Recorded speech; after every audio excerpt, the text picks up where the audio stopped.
All right. Hey, welcome everybody. Hey, look at that. We have a new thing. It's called like and subscribe thing. It was down there. It's gone now all of a sudden. Hold on. I think I can bring it back.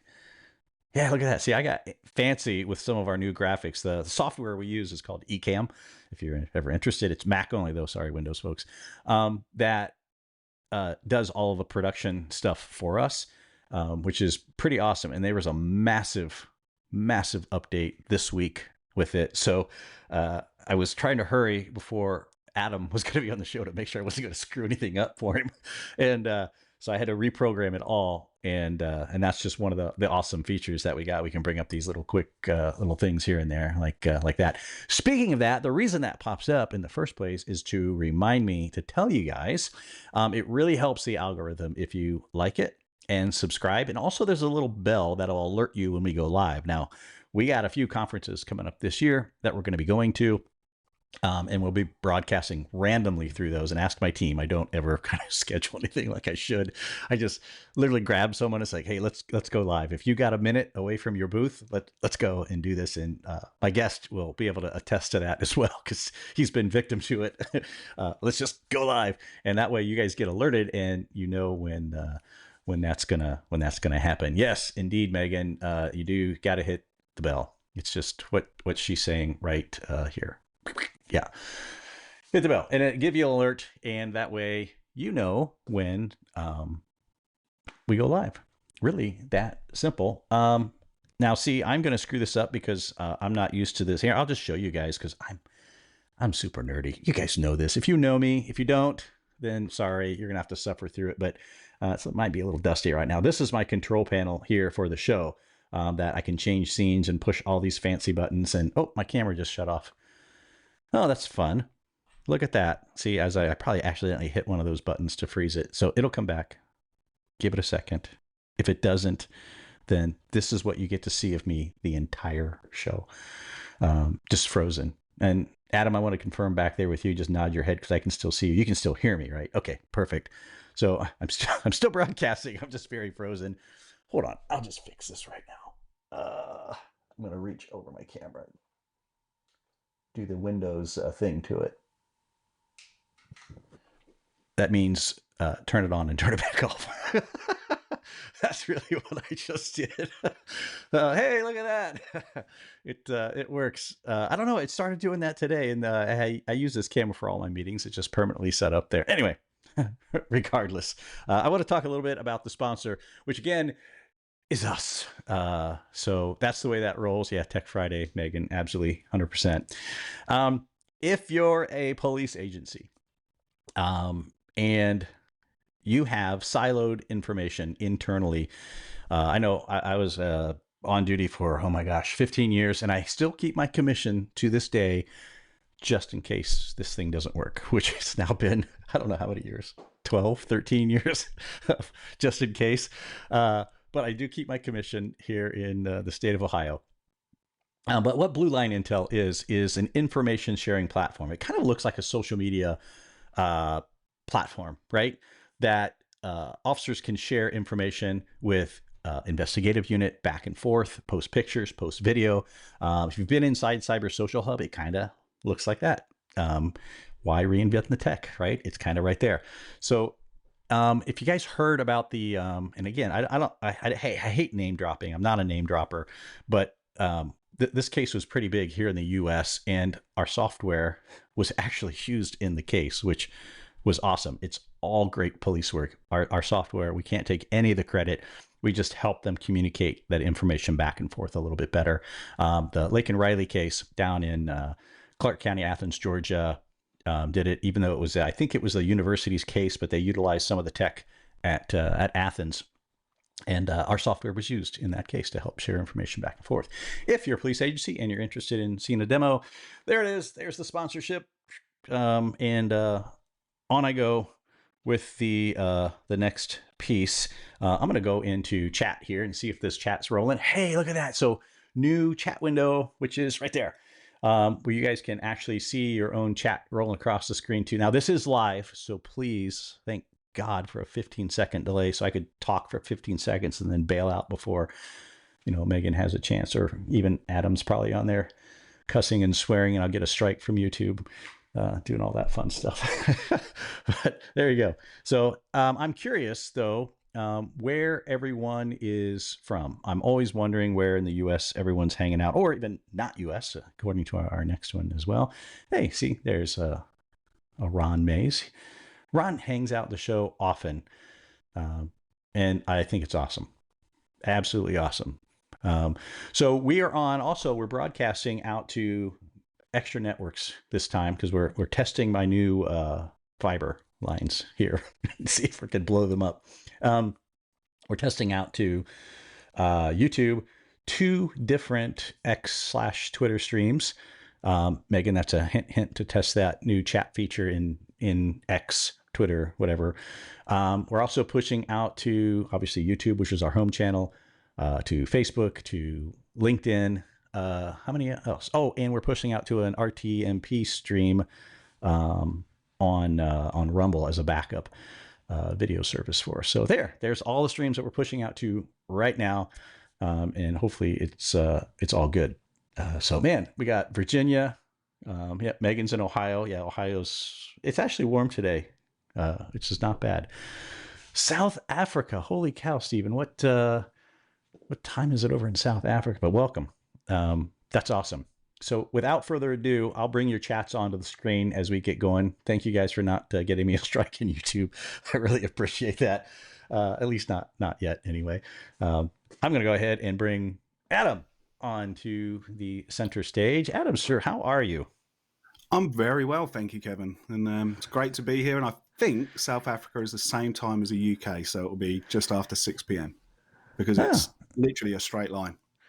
Oh, excellent. See, I'm geographically impaired, so I have to rely on smart people because, have no idea where that stuff's at. And where is... No kidding. Hold on. They got all these awesome different places. Yeah. I rarely have a global audience. I'm just telling you guys. So I really appreciate this. It means a lot to us that you guys are tuning in and 8 p.m. and hanging so out. nearly the same. Yeah. So nearly the same time as UK over here. Okay. Yeah. Very good. Well, that's right. It's Friday night at your time. What do you got something in front of you, or is it just are you just chilling today with the basics? It's 6 p.m. So we just got a water. You got to bring the other stuff up about 8 p.m. right? Yeah. Right. Exactly. Hey, if I see you at a show this year, do you have plans? I know you're not traveling right away, but you got plans to go to Techno Security this year? Yeah, I'll be at Techno Security East, and if people have had a look at the schedule, they're going to be sick of my voice, sick of my face. 4 presentations I'm down for. So so we got MSAB has got a sort of a big crowd going this year. So really looking forward to it. Really, that's awesome.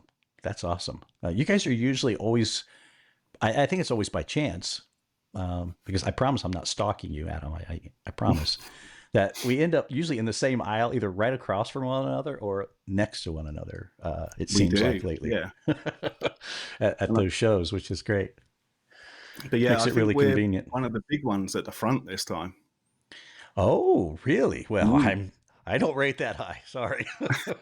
I will have to come visit you guys in one of the big booths. That's awesome. I'll just lounge chairs. What do you guys got going on? Anything you can talk about in there, or?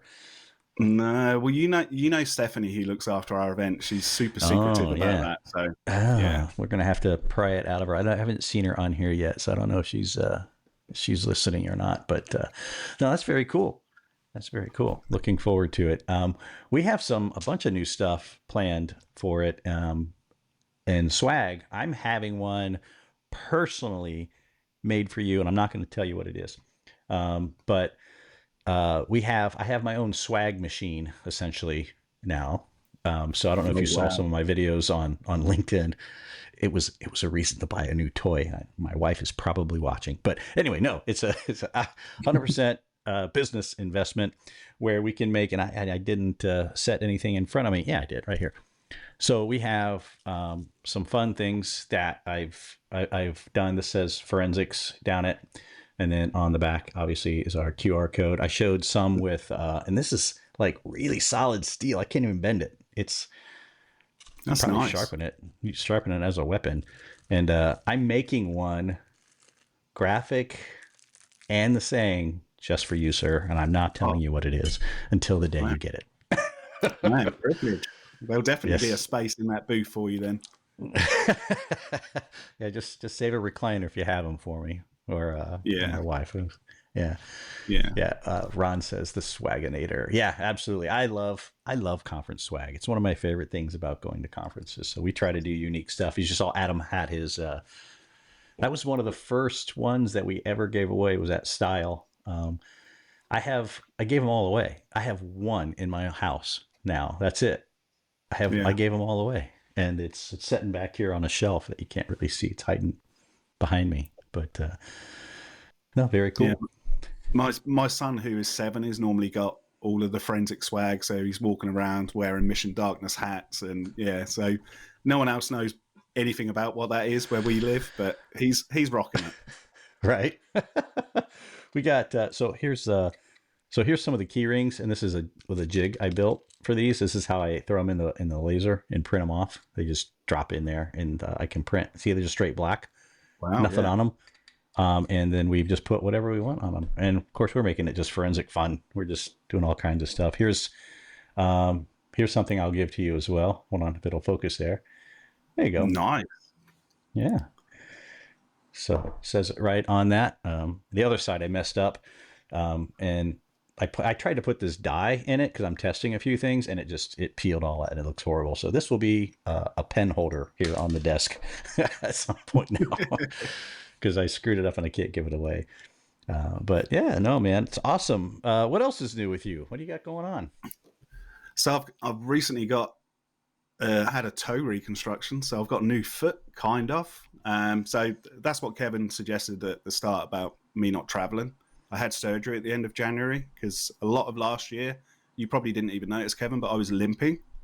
I was getting a lot of foot pain, and I went and saw a surgeon after ignoring it. And my wife sort of badgered me and said, "You need to go and see somebody." And That's what wives it do, was like, yeah. I can only liken it to when you take your car to the dealership because it's making a funny sound, and you hear the car dealer just go. When you've got a surgeon saying that about your foot X-ray, it's not good. And I can imagine not. Yeah. Yeah. So in the end, I had to have 4 toes broken and reset and a pin. Oh. So I've currently got one foot that looks like an extra from the Hobbits. And yeah, so just minus the hair, right? You didn't get this like fuzz that grew out of your foot, right? You're good there. Yeah, no, definitely good there. But yeah, literally it was this week that I had the pin removed, and I was dreading it, absolutely dreading it. And thankfully I was laying on the couch and I wasn't going to look at my foot with the surgeon. I was looking away, just like I do if I have blood taken, anything like that. And I was looking away. And the next thing he said was, "Do you want to see it?" And I thought, he means, do I want to watch him take the pin out? So I went, no. And the next thing I knew, he was walking over to my wife, and she's photographing me. And he'd already done it. I didn't even feel him take it out of my toe. And it was probably the size of my index finger. Really? That was an awake procedure. That was like, you're wide awake during that. Yeah. Yeah. No, thanks. No. You're a much more of a man than me. I'd been crying and like, no. Was there like a separator between you where you couldn't see what he was doing? Did they like put like a no? Gosh. No, just at the end of the bed. So I was looking in the other direction. But yeah, I think that's quite enough for the audience. But no, I used that time well. So I sort of had 5 weeks. I missed our company get together, which I was disappointed about. Because we had some awesome guests come over and do some presentations. But I've used it. My inbox has never been as tidy. I've caught up on loads of admin and sort of preparation. I did have good pain meds, Ron. They sent me home with morphine, which is good fun. Oh my gosh. So yeah, I wasn't enjoying an old fashioned. I was enjoying an old morphine. That's what I called it. That's some serious stuff, man. That's no joke. Yeah, yeah, Uh, yeah. It literally it felt like somebody had put my foot in a vice. That's how painful it was. But yeah, loads of admin and getting back into MSAB's tools, which sometimes I don't get as yeah, much time as I want to.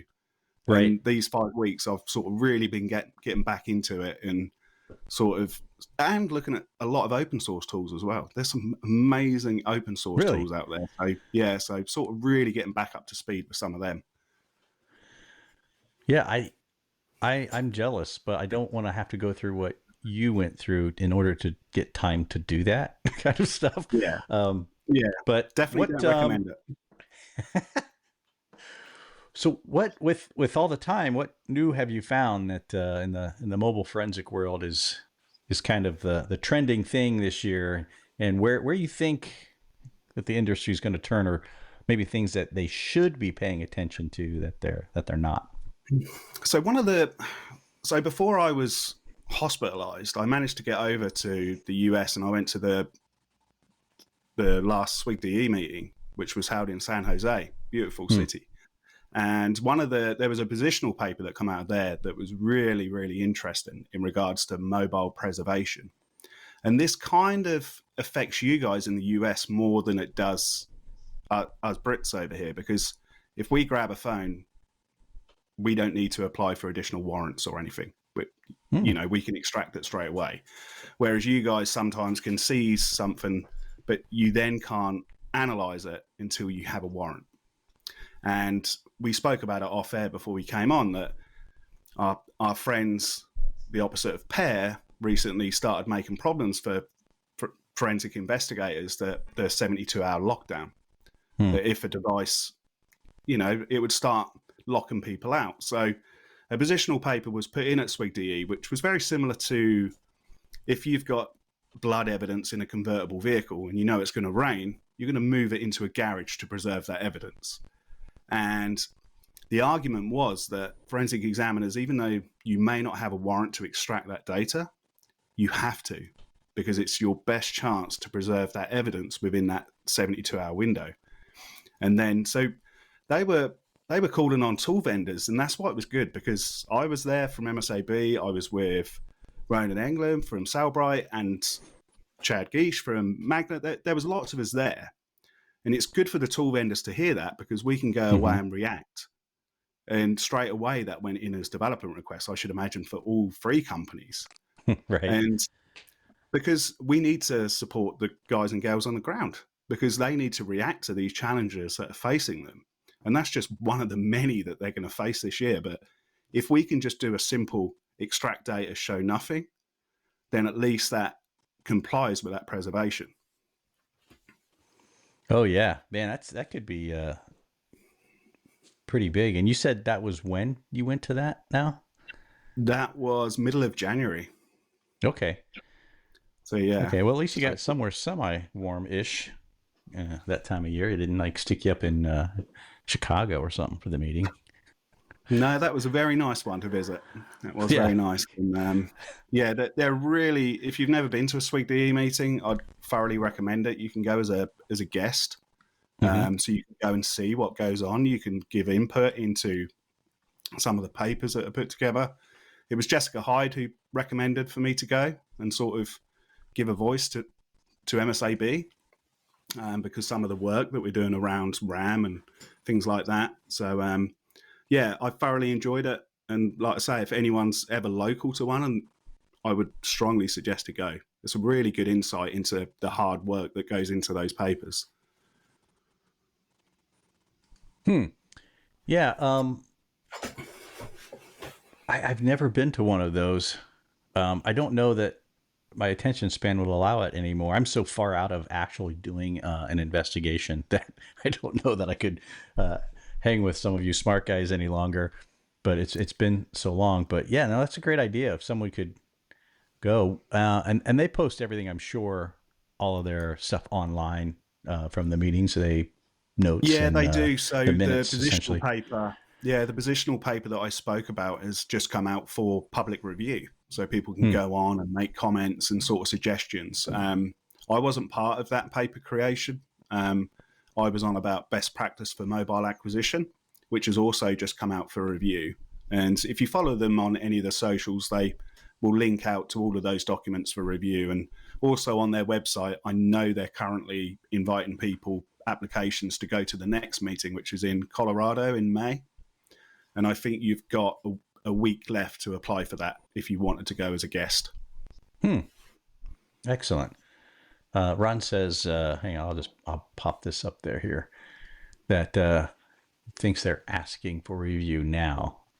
Yeah. So yeah, we'll see if we can dig up information on it. It's probably a link I should have a way that links Cyber Social away to those guys. I don't think we have that one up on our site anywhere under resources. It's definitely one we need to push. It's really to. good because sort of validation and sort of following standard procedures is becoming the norm now. And if you can have a group of, I hate calling the word expert, but if you can have a group of individuals who know a subject very well, I prefer detailing it that way, who can create those process documents for you, and then you can slightly amend them. They've done the back of the work for you. So hopefully a lot of people will benefit from these people meeting and creating those policies. No, it's very good. I'm huge. When I was actually practicing doing the things that I needed to do, then I tried to be part of most organizations where I could. And just pass on information or learn. Yeah, it's typical law enforcement and sort of public sector in general is everybody works in silos, whereas this allows people to use one document and everybody benefits. So it's all about information sharing. And someone in the chat has just said that they use the published documents as reference. So that's great to see. Yeah, very cool. Hey, I just noticed that Megan was messaging me in Slack as we're talking. Actually, I didn't see it right away, but we have our X. You can see the little X on that is now coming through. It's a little high. Let me see if I can fix this so it doesn't cover up your the company here.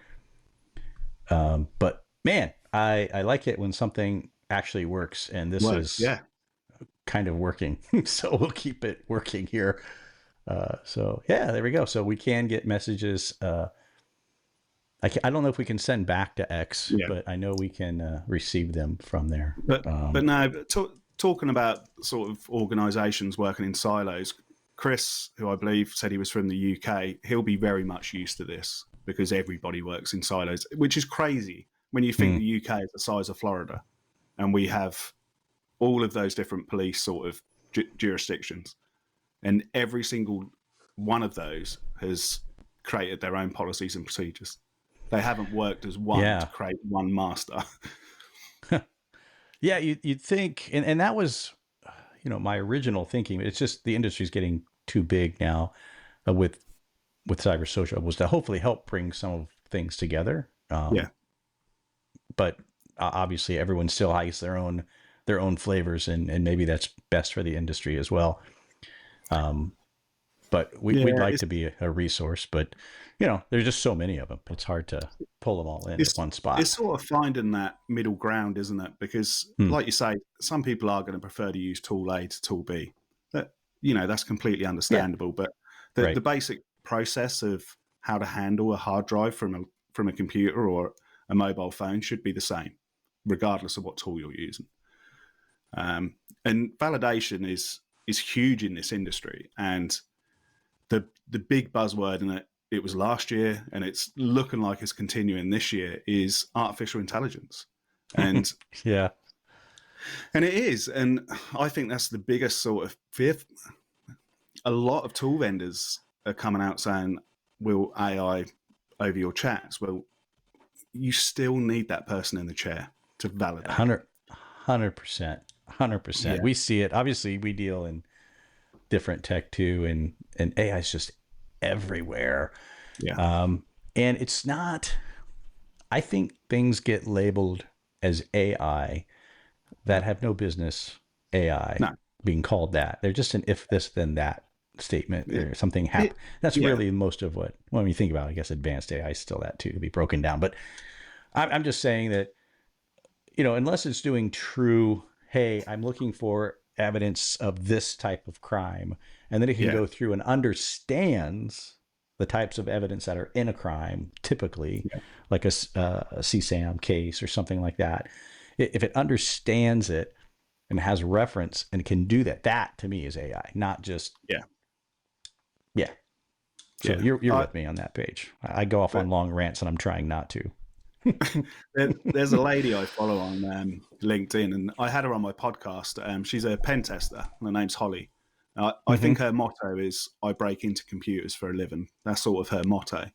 And she did a test with AI, and she asked it to create an image of a room with 0 raccoons in it. And AI supplied a picture, and then she said, "Can you supply another one? But I want you to guarantee there are 0 raccoons in this picture."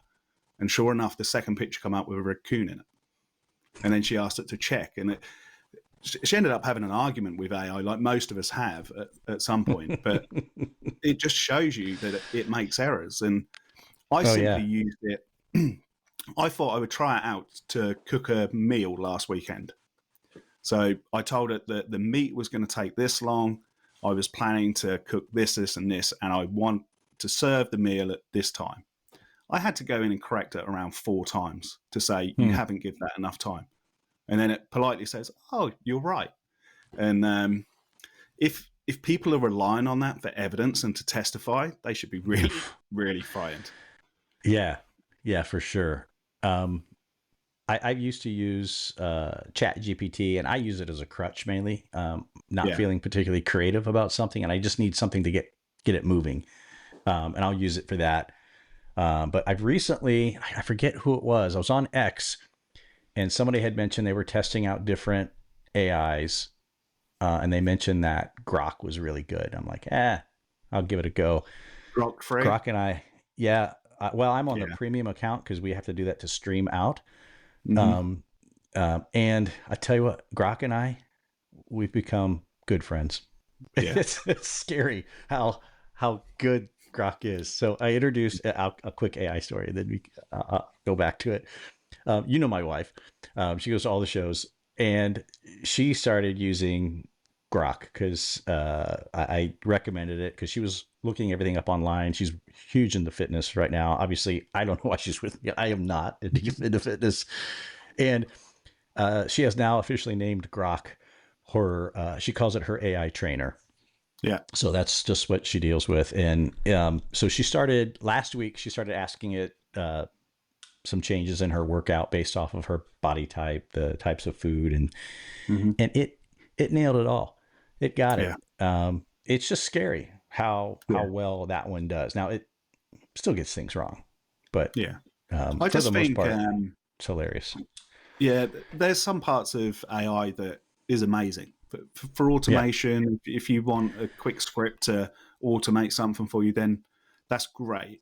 And I always say to people when they talk about, what AI is going to come into MSAB's tools, and my first answer is, I hope none, because to me it gives people a crutch, like you said. And to me, people have already been sort of using AI, they're relying on our tool to parse and decode data. And my first sort of response to anybody is, don't believe it, whether it's our tools or competitor tools. If you're going to go and stand and testify, you need to know where that data has come from and go and validate it. And it's no different for AI. If you're going to use it, but never, ever stop it from allowing you to go in and validate. Yep. And 100%. Damien's just put a good comment in the chat that, it is suggestible. It is 100% is. And it's just like, and when people ask me again, we've had a lot of conversations about AI just this year alone. It seems like more now than we did last year when it first started getting into it. And it's just like your forensic tools, you validate those, right? I mean, you check your tools to make sure it's accurate. It's software. Why you got to check that too? I mean, it's just part of it. Use it all day long, but check it. Make sure it's accurate. And then you can say that, hey, it suggested these things. I went personally validated. This is our findings. I mean, it's simple, right? It does. I mean, it's going to take some time to get it where it needs to be, but I see it as a tool. Yeah. And you're right. It's all about the validation, and it's all, nobody's saying don't go and use these tools, and but validate it. And that's why I've sort of used this downtime of being not able to travel to sort of really get back into the tools again.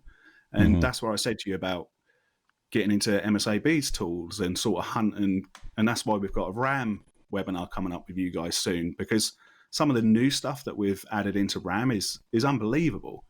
But during that time, I also wanted to check open source tools, because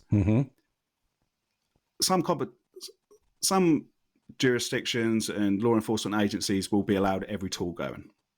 Other agencies are only allowed one, and you still need to have a second to validate, in my opinion.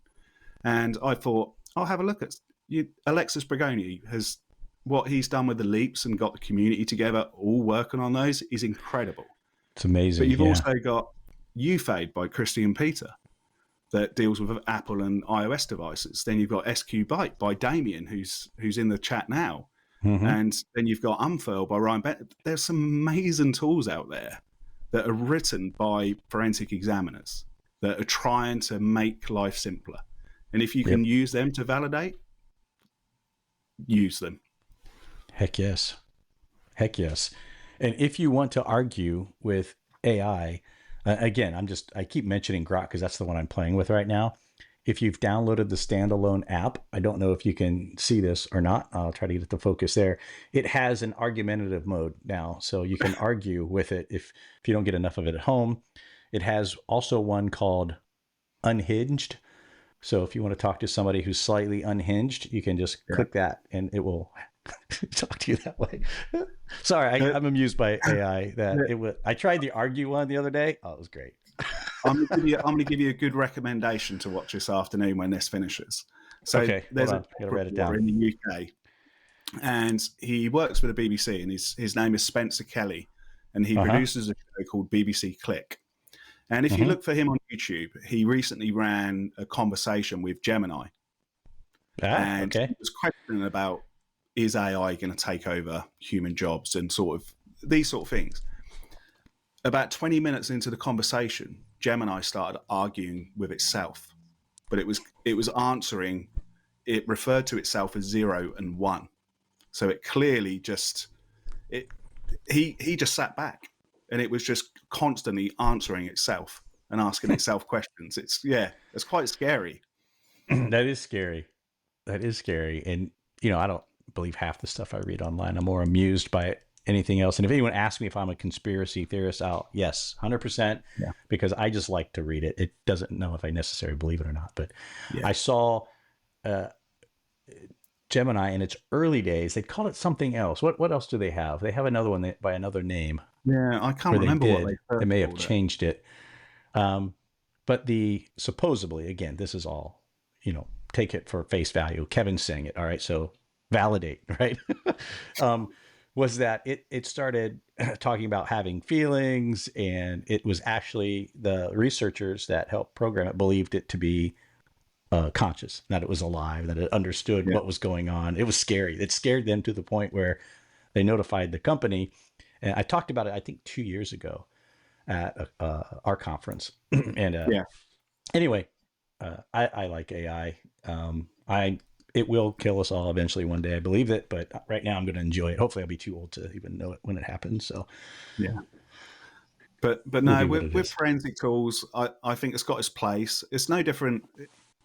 It's effectively an automation, which is what we've used the Project Vic to deal with CSAM, and it's a process to speed up because there's just too much data, and I understand that, and I'm not trying to deter people from processing the huge backlogs that they're facing. All I'm trying to get people away from is this push button. It's just push button and just I'll go to court because the tool told me that, or AI told me that, and that's the worst thing you can do. Absolutely. Because I'm from MSAB, I'm not going to attend and testify with you. I'm not going to be there. You'll be there on your own. So if you're going to be there, make sure that you're confident in what you're reporting. And 100%. Ron in the chat has asked you a great question about grog. Yeah. Yeah, I saw that. I had it up on the screen for a minute. I just didn't have a chance to answer. Yeah. I didn't see the drunk mode, but it's got, go download it, man, and have conversation. So my suggestion is go get a couple old fashions in you first, then have the conversation. You'll be more amused. I may or may not have done that already, so I will let you guys decide. Because that sort of could be the argumentative mode, because most people have got one drink that they have to avoid. So maybe have that and then go into aggressive mode. Oh, it's got other modes. I just didn't mention them there. And they say 18 plus underneath them. Okay. Yeah. So I'll let you guys explore that all on your own if you're that lonely. Oh, anyway, the internet's a fun place. That's for sure. But yeah, the other challenges for sort of mobile forensics that we spoke about it earlier, which was this preservation. And another one that sort of we've faced over here in the UK, and I'm sure it made the news over there, is that the UK government were trying to force Apple into giving them a backdoor into the advanced. Yeah, we tried that once too. And didn't Apple go so well. Literally, they just turned the service off. So over here in the UK now, we can no longer get, I think it's called advanced data protection. Really? We can no longer have that service. It comes up saying it's not available in the UK. Huh. So all of our data now is unencrypted because of our UK government. Oh boy, yeah. As a cop, I'm torn on this. I am 100%. That we need access to some of these things, right, in order to, bring justice to those that are just turds, right? I can say all that stuff now, and they do really horrific things. We want to catch them, and we want to prosecute them. They should get them off the street, keep everyone else safe. Yeah. But then I'm also a firm believer in privacy rights. So there's that inner conflict. Maybe I should have an inner discussion with Grok on that one. It's challenging. It's a real tough one, and I've spoken about this many times, and people can probably remember when Apple announced that they were going to start scanning iCloud for CSAM, and there was a lot of people supporting it, and then they ended up doing a U-turn and reversing on that, and they stopped doing it. And to me, is scanning hashes an invasion of someone's privacy? But when you break down to the layperson what is happening, there is not somebody sitting in Cupertino going through each one of your family photographs. That is not happening. But this is where people need educating. If Apple would have come out and explained it in a simple way of how that scanning would take place, most people would go, yeah, I'm okay with that. You can scan my iCloud for photos. There is no CSAM. But of course, the public don't fully understand how much, or the processes that take place. Because it's no different to your internet provider. You've got hashes going to and from your address. Your internet provider is scanning those. Child Rescue Coalition, other companies are scanning those, or have got technology that scans for those. It's no different. No, 100%. Yeah, I don't know if it's one that's ever going to be won or decided, but we'll see where it goes. It's been interesting. There's always something in, especially mobile, because it's kind of the most popular. It grew the fastest, I think, out of all the technologies. And get your thoughts on this. And, remember back in the day, we were doing flip phones, and they had these embedded 4-digit codes inside these old, we thought that was I think they were called not SPF. That's an email. Or I see my brain's all fried because I've been doing too many DNS records lately. There used to be a code inside. I can't remember what it's called now. Excuse me. But we thought that was the end of the world. Flip phones. We're never going to acquire them again. And then we figured out how to do it. And every step of the way, somebody has kind of figured it out. But do you think, and it's becoming more and more evident, especially with the case you just mentioned, But again, I don't want to lead you at all. But do you think it's going to come to a point eventually where investigators are going to be locked out of the device, and we have to rely on the company No, to get it for us? I don't. I think probably in my child's generation that phones are going to become, and I've had this chat with Phil Cobley, who I used to run a podcast with, and we believe that you'll just purchase a phone that's like a thin client, and then you'll pay for a subscription that will then connect out, because people have got 5G speeds now. Like I live in a village location, so it's not built up. It's very small, but I can be walking my dog. I can get 5G on my device, and I'm pulling 300 megabyte speed. So it's realistic now that my device could easily talk to a server, and my package could just be streamed down to me, depending on how much RAM I wanted, how much processing. So I think that is going to come in our lifetimes. I think people are just going to have basic devices that reach out, and it's almost streamed, because the internet has become. You spoke about fiber line into your house. Even rural where I live, I've got a 2 gig line into this address, and it's just crazy when you think about it. Like my son will never understand the pain of dial-up,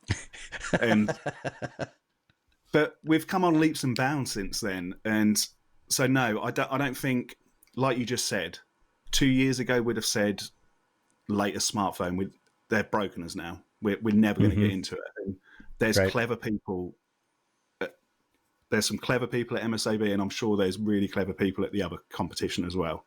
They have an itch to scratch, and their itch is getting into devices. And I think until they move the data off the device into the cloud, we'll be getting into them. Yeah, let's hope so. I go back and forth. On it. So, but I guess only time will tell. Yeah, everybody's commenting on the old dial-up. Yeah, and kids won't. Pieces now. I remember getting a CD from the front of a magazine that gave me like an hour's free internet with AOL. Yeah, I saw one of those on eBay the other day for sale. That somebody had the original AOL disc that they that they're selling. I don't remember the price. I'm gonna go dig for it. I bet you I took a screenshot of it, knowing me, because I always try to repost this stuff. Yeah. It makes me laugh. The other challenge that forensic vendors have, and you've got to remember that the MSAB and the competition, they spend a lot of money on research and development. We've got a lot of clever guys out there, guys and girls that they think differently to you and I, and they work out that if they hold a phone a certain way, get the charge point to a certain, that suddenly they can get into it, and that's great. And we as a company want to shout from the rooftops, because my interest is helping my old colleagues get into devices and get the data and making the world a safer place. That's still what 100% I believe in. But the problem is, if we shout from the rooftops, it's not just law enforcement and the guys and girls who are purchasing our software who are listening. The companies are listening, because what you said earlier, that they're looking to protect their users' privacy. And so we have to be really careful. And it pains me when I go to conferences and people say, I wish I knew you could do that. Why don't you tell more people you can do that? It's because we have to be careful. We have to be careful of who we can relay this information to. And we want people to be using it. And some of the breakthroughs that we've done in RAM is just incredible. And I can't talk about it in a public forum, but if you've got some MSAB guys close to you, reach out to them, because some of the stuff that's happening is insane. And we've got the webinar coming up with you guys on the 26th of March, where we've got Heather Sharpenter on, who is teaching the RAM element of mobile at IASIS. And we've also got Dave Lauder and Wendy Wong on, who are the main developers to do with our RAM analytical tool. And one of the really clever things they've found is most people, when they think of RAM, automatically think of computers. And as soon as you pull that plug, the data is volatile and everything is lost. Well, that is not the case with mobile phones. And I think Heather sort of spoke about this on the podcast that she does with Alexis, that she'd found an old device in her drawer and dumped the RAM and still found data in it that had been in her drawer for like a year. That's crazy. But if you've investigated RAM, you understand that you're looking at running processes. That's what you're interested in. If you're a private customer and you're looking at malware investigations, you want to know what apps, what processes are running. The two clever people from MSAB who are joining us, they've now found a way of identifying and bringing killed processes to the front. So they can find apps or processes that have been stopped, but that they've found a way to then bring them so you can investigate them. So if you're doing a CSAM parole check and they've seen you walking up the driveway to come and check their device, and they quickly delete their dodgy browser, running this tool, you're still going to see it as a dead process. And from in that process, you could see URLs, you could see usernames, passwords. It's absolutely, it's one of those things that because I was a cop investigating mobiles, it's one of those things that I wish I had that back in my day. I really wish I had that, because it's one of those things that you only know what you know. You only know what you know at the time. But I always have an element in my brain of some of the cases that I've worked on where I think, what if I'd had that? I could have done so much more. But yeah, if hopefully guys and girls will be joining and coming to hear all about it, because you'll hear from two very, very clever people. Yeah, I posted the link. Now, if you're a member of Cyber Social Hub, it's in there under our events. But if you're here and you just want to go quick, I don't know if the link's going to come through in social. It doesn't look right from my view, the way I can see it here, but it should. You can just copy and paste it out. But it'll take you up to, I'm mirrored, this website right here where you can just register for the event. I love the fact that you have panels and people talking about various things. I'm excited to hear all about this on March 26th. Yeah. And one of our developers, Dr. Evil, as you can see his picture there, he's he's a British guy who lives in Sweden now. Yeah. And he used to work for a lot of secretive organizations, so he doesn't like his image out there. But he's a very clever guy. Him and Wendy are doing some amazing things with Ramalyzer. But one of the big requests that's come in is for a GUI. And anyone who's used volatility and sort of investigated RAM, it sort of goes against my grain. It's like, no, it's got to be command line. But no, they are looking at adding a GUI into it just to make it more accessible, because there is some really good evidence, and especially with encryption, because when data's in RAM, we're finding that sometimes it's not encrypted before it's written to the disk. So, yeah. Very good information. So, yeah, make sure you guys check that out. It's going to be March 26th. Looks like I'm guessing, Megan, 2:00. It says 1:55. Oh, doors open. I'm guessing at 1:55. Yeah, because it's in our platform. Our community hub thingy.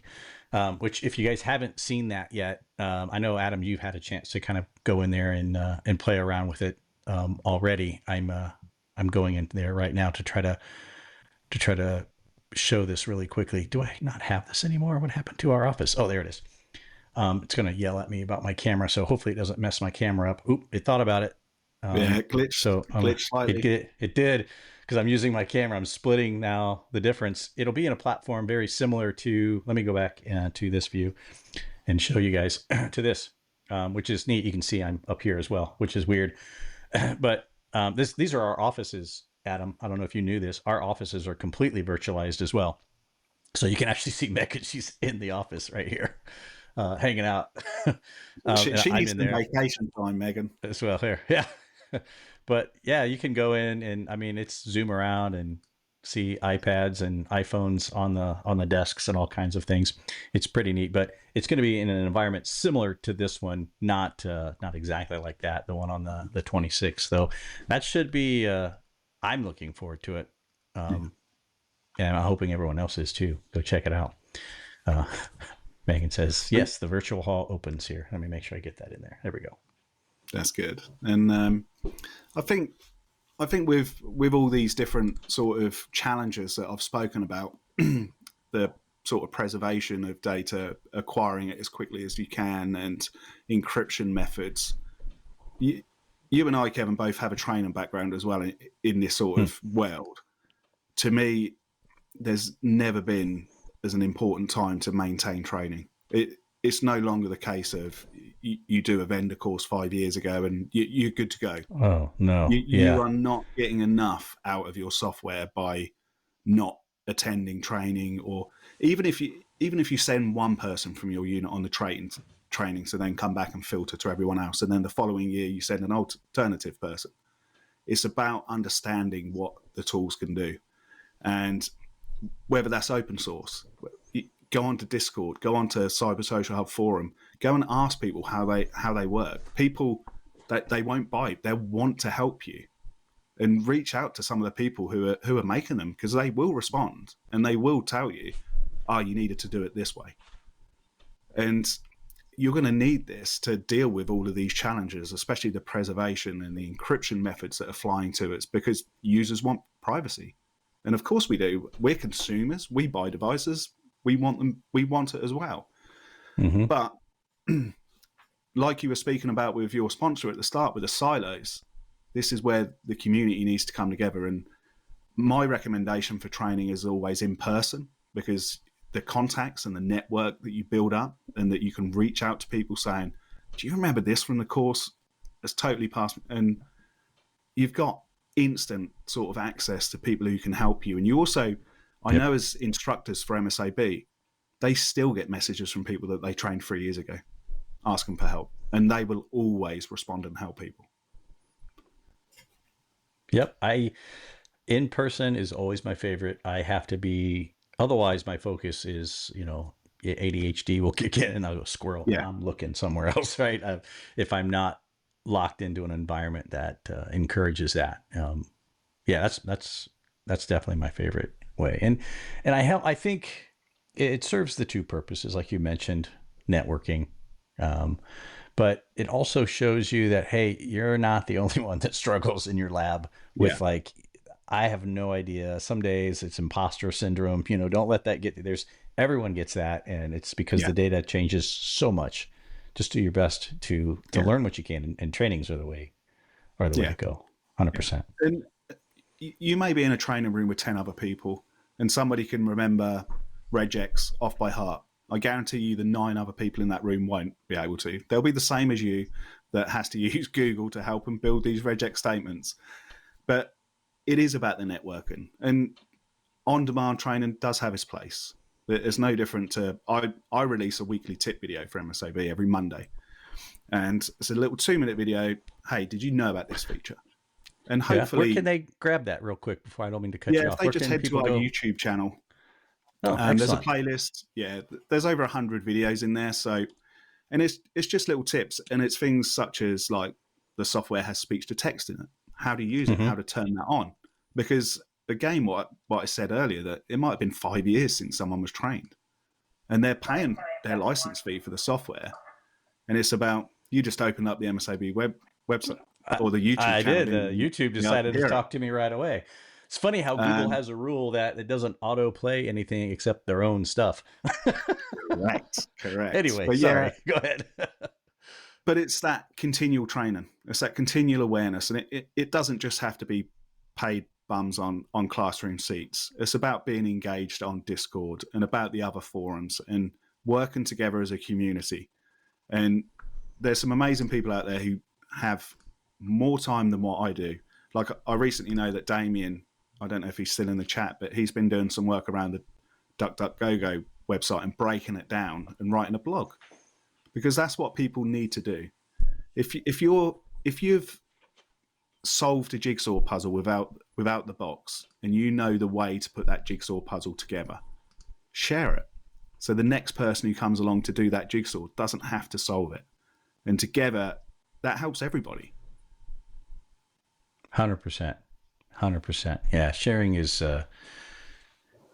man, And that's the reason Cyber Social Hub really exists. It's just a place because, you know, my biggest frustration was, you know, you go to a conference, meet all these amazingly smart people that have a certain thing figured out, and you're like, awesome, great to meet you. Get back to your lab, and you're like, I can't remember anything what they said, and now I can't figure out how to do it. I don't remember.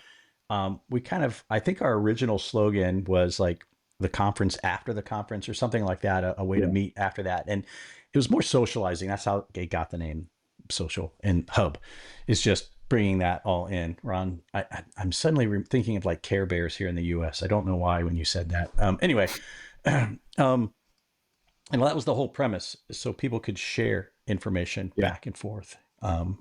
And have a place to do that. And that's really what we're trying to encourage. Yeah. Even though I think you were on semi early days with us. It was just mainly me and Megan talking to each other in Cyber Social Hub. And now there's actually some conversations going on. And I know Ron has a few in there and a few other folks do. So we highly encourage that to get people in there. I'm looking at this list real quick before I which one is this on your MSAB? Would you call it MSAB Mondays? Yeah, there should be a playlist called MSAB Mondays. I'm missing it entirely. Kevin Reed. There it is. Yeah, I see it. Okay. But very good. That's sort of my other takeaway for people really is that if you've got your go-to tool and you come across a device that you can't connect to, don't automatically think, well, that's the end, because there will be competition out there who can get into those devices. And that's what it's about, being sociable, asking on listservs, on Cyber Social Hub, asking on Discord. People, you can reach out to a lot of the vendors who are represented in there, and they'll tell you, because like I said, we can't shout it from the rooftops that we can do stuff. But if you reach out to us, we validate who you are, we're going to share that with you. And then you'll know, I can access that device. So it's always sort of keep your mind open to what's available to you, really. Yep, 100%. Man, I looked at the clock and we're right there. Flying. That went so fast. I'm like, okay, we got to talk about some other things yet. And then now it's 3:00, or 1 hour has gone by, wherever it's at in your world. But I forgot to tell you guys, if you guys have questions for Adam, please put them in chat here. Now, again, we can only see chats come in from X, YouTube, and we can see them come in, I think, from Facebook. If you're on LinkedIn or somewhere else that you're watching us live right now, we can't see them as they come in. They're talking about different kinds of bears now in chat, so I don't know if they have any questions. Yeah, I can see that. The chat has some of the worst ADHD ever. It always makes me laugh. I look over and I'm going, oh, they got to be really engaged with what we're talking about. I'm like, oh, maybe they're not. Okay, that's fine. Yeah. That's all that matters. Yeah, indeed. It's Friday. That's what they care about. So Awesome, man. Hey, I really appreciate you hanging out with me for the day, especially since you were a bit under the weather, kind of recovering a little bit. So hopefully your foot goes back to normal size. Bonus is you can, walk around in the mud and people will think they're hunting Bigfoot, I guess. Yeah. So there's pus sizes. There's things you could use this to your advantage, right? or they'll pick my pockets for a precious ring. There you go. Yeah, that could happen. Yeah. I mean, you're not a small guy though. You're what, 6'2", 6? How tall are you? 6'3", yeah. So okay, 6'3". I was close. Yeah. I know you're taller than me, and I'm like, holy cow, he's a big guy.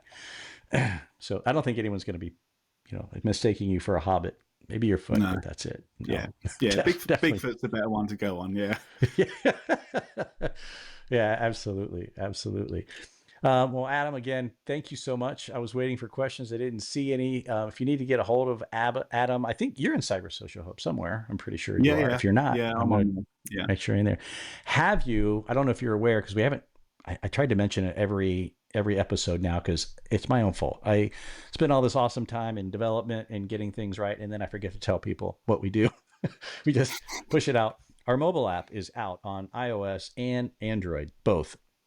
So it's a new one. The old one, if you have it, get rid of it. It doesn't work anymore. It was a different platform altogether. This is a new one. Go get it. And you can instant message back and forth. So if you guys have questions for Adam, you can go in there and actually search for him by name, and you can now cyberstalk him. Look at that. There it is. Yes, 100%. You can now cyberstalk Adam. There you go. So he'll get push notifications right to the device. So which is cool. Most of the time they work. So we're still working through a few things. It's iffy. So awesome. Again, thank you, sir, very much. Make sure you sign up for their webinar coming up on March 26th here. Now I moved away from it and I totally forgot the day. Yeah, March 26th. That's coming up. I posted a link somewhere, and I'll put it down in below in the show notes too, because YouTube, I don't know why they do this. They take away our chat right after we go live, and then at some point they put it back up.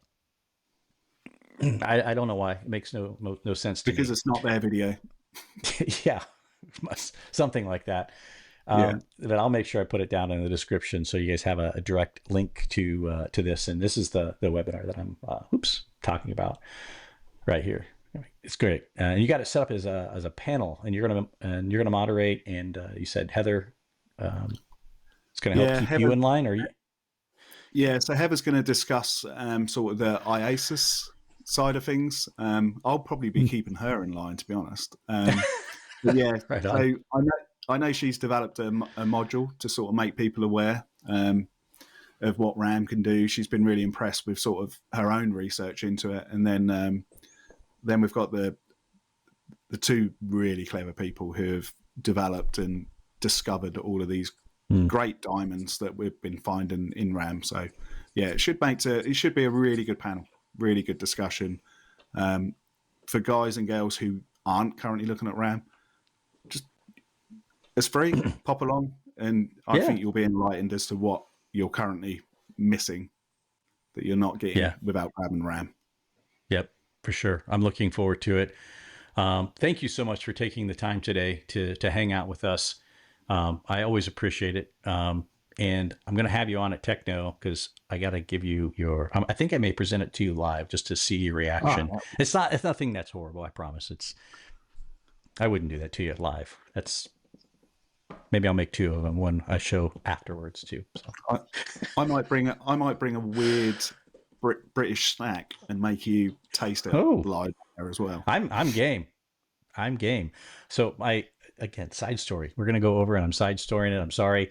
My son and my daughters were talking to me about heritage, right? And you know how you can do those DNA swabs and, I did one, I don't know. Now the governments and all the governments have my DNA on record. Great. And I sent it away. I can't remember the name of the company, but comes back and you see your what they say is your heritage, right? I don't know. They could have got me mixed up with someone. So I'm almost 57% English. So there you go. Don't you have a British pub? Not yet. I had to stop construction on it. I got so busy with this new part of it's literally half constructed in the other room. Yeah. And then I'm 30 Irish, Welsh. So just like a little north, right? As well. So the majority of me comes from like over 80% is just those islands right there. So somebody else did that. And anyone who knows Jansen, who works for V2 Forensics now, he did that heritage, and it pained him that he was closely related to he was a Brit as well. So don't mention that to him because he hates it. No, he messes with everyone relentlessly. Are you kidding me? Hopefully he's not watching, but we'll figure out something to use that. I'll have him on the show and I'll have all my sound effects set up for just like British humor, right? Yeah. We'll put Monty Python. I mean, we'll put everything right in there. Oh my gosh, that's so great. You gave me the best tidbit today, Adam. Thank you. You're welcome. I live for those little things that I can use against someone else. Well, sir, thank you so much. Again, you guys head over to the website, sign up for that webinar. You see right up there on the top of your screen. And other than that, Adam, thank you very much. I appreciate it. Don't go anywhere. We're going to play this outro music stuff, and I'll have a chat with you right afterwards. But again, thank you. I appreciate it. Yeah, thank you, and thank you everyone in the chat.